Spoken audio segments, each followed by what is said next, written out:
Ici, je vais vous définir les applications linéaires et expliquer le lien entre les applications linéaires et les matrices. Tout d'abord, je dois définir. On considère deux espaces vectoriels, dans le cas général différents, et une application d'un espace dans l'autre. Une application est tout simplement la même chose qu'une fonction. Donc, on prend un élément de E et on trouve son image dans F. Tout simplement. On dit que F, l'application F est linéaire si, tout d'abord, pour tous deux vecteurs de E, l'image de leur somme est, vous pouvez deviner, c'est encore d'algèbre linéaire, ça veut dire que la propriété sera linéaire. C'est l'image de la somme et la somme des images, comme ça. Et la deuxième propriété, c'est bien sûr sur la multiplication par un scalaire. F, donc scalaire fois V, c'est sur scalaire fois F de V, tout simplement. Ce sont des propriétés linéaires, c'est un cours d'algèbre linéaire, donc vous pouvez tout prédire, normalement, quand on parle des propriétés comme ça. Donc, ça rassemble un peu les propriétés sur un sous-espace. La seule différence, c'est qu'il n'y a rien sur le zéro dans ces conditions, parce qu'il n'y a pas besoin, parce qu'on peut conclure, on peut démontrer les propriétés sur le zéro. Si on prend f de 0, c'est f de 0 fois tout vecteur, 0 fois 0 en particulier, 0 fois le vecteur nul. Donc, si f est linéaire, alors c'est égal à 0 fois f de v, 0 fois tout nombre, tout vecteur, et le 0 de l'espace F. Donc, chaque fois, si l'application est linéaire, alors l'image de 0 est 0. Les 0 sont différents, ça c'est le vecteur nul de E, ça c'est le vecteur nul de F, mais l'image de 0 est toujours 0. Si vous voyez que F de 0 n'est pas égal à 0, on peut tout de suite conclure que F n'est pas linéaire. Bien sûr que je dois donner des exemples. Le premier exemple est trivial, l'application nulle. Quel que soit E de F, on peut définir l'application petit f égale à 0 pour tout vecteur v. Alors, c'est facile de démontrer que f est linéaire. Donc, on prend f de la somme des deux vecteurs, on obtient 0, et c'est 0 plus 0 qui est la somme des deux valeurs ici. Et bien sûr, f fois lambda, f de lambda fois v, c'est 0 parce que c'est toujours 0, et c'est lambda fois le 0 qui est l'image de v. Donc, c'est une application linéaire. L'application nulle est linéaire. Un autre exemple, l'application identité. Ici, on considère une application de E dans E, telle que pour chaque vecteur, son image est le même vecteur. Donc, rien ne change. C'est quelque chose de trivial. Et c'est quelque chose de linéaire. Donc, f de v plus w, c'est v plus w, c'est-à-dire c'est la somme des images. Et f de lambda v, c'est tout simplement lambda v, donc c'est lambda fois l'image. Presque rien à démontrer, c'est quelque chose de linéaire. Si vous voulez quelque chose de...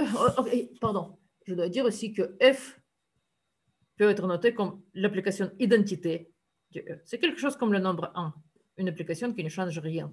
On l'applique et on obtient le même vecteur.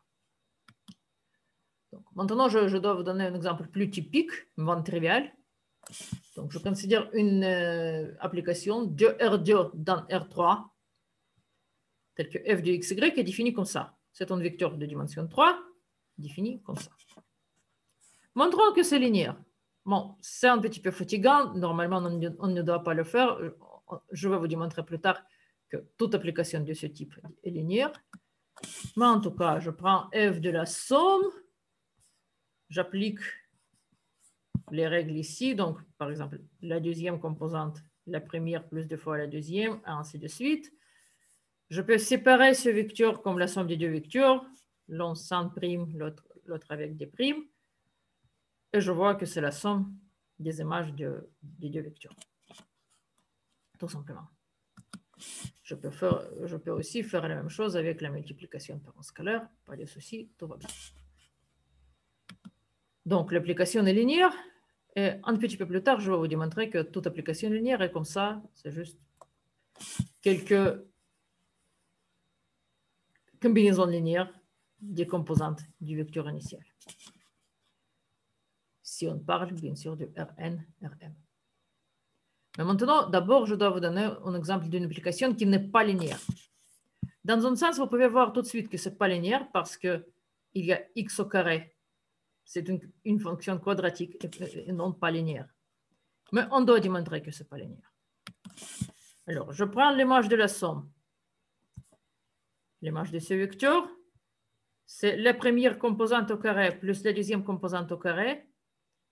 Attention, quand on prend le carré, ce n'est pas la somme des carrés.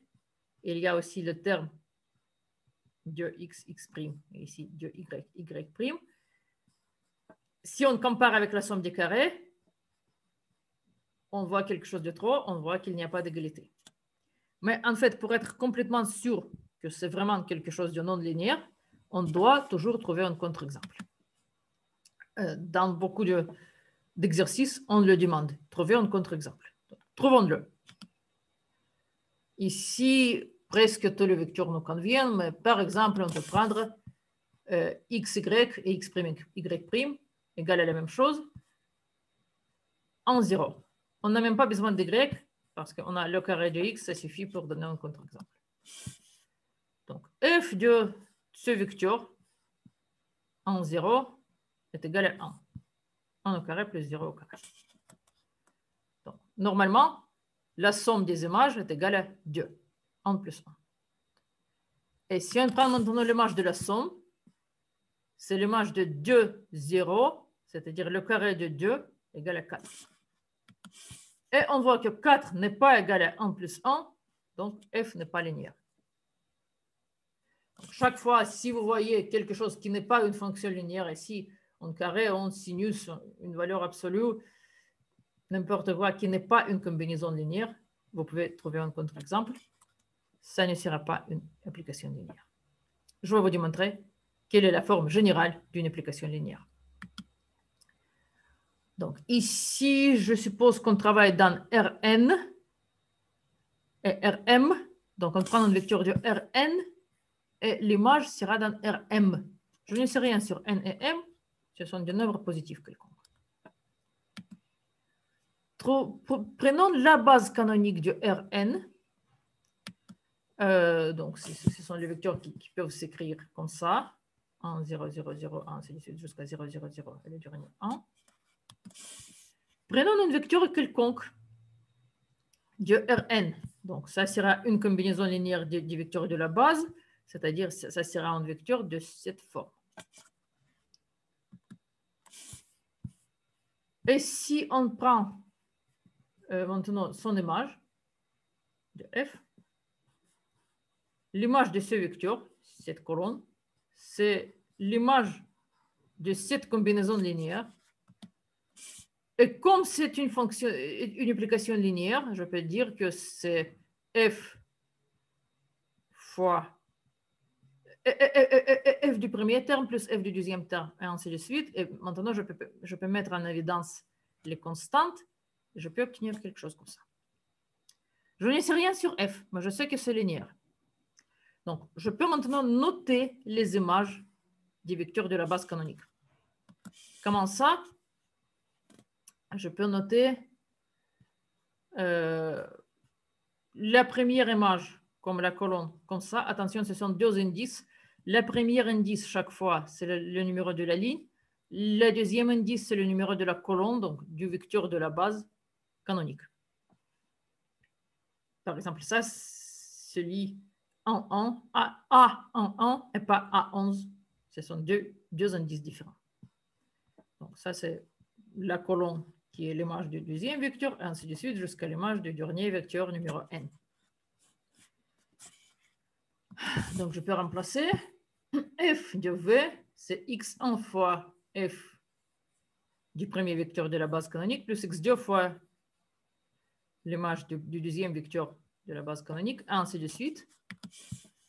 Et j'ai obtenu que toute application linéaire de Rn dans Rm peut être représenté comme ça.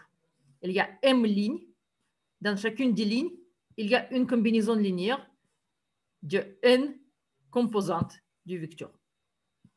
C'est toujours quelque chose comme une combinaison linéaire partout. Les combinaisons linéaires sont différentes, quelconques. Ils sont déterminés par les images des vecteurs de la base canonique. Dans chaque colonne, on a l'image d'un vecteur de la base canonique. Maintenant, je dois vous définir la notation.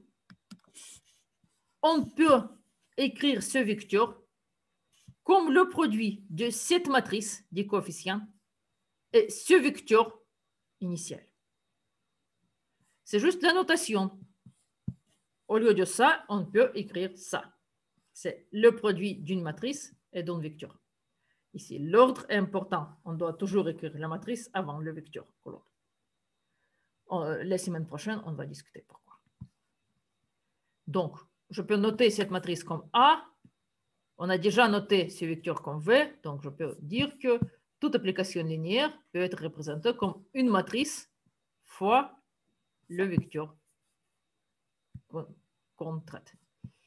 Donc, dans la matrice, il y aura n lignes si c'est une application linéaire de Rn et m colonnes si c'est une application linéaire dans Rm.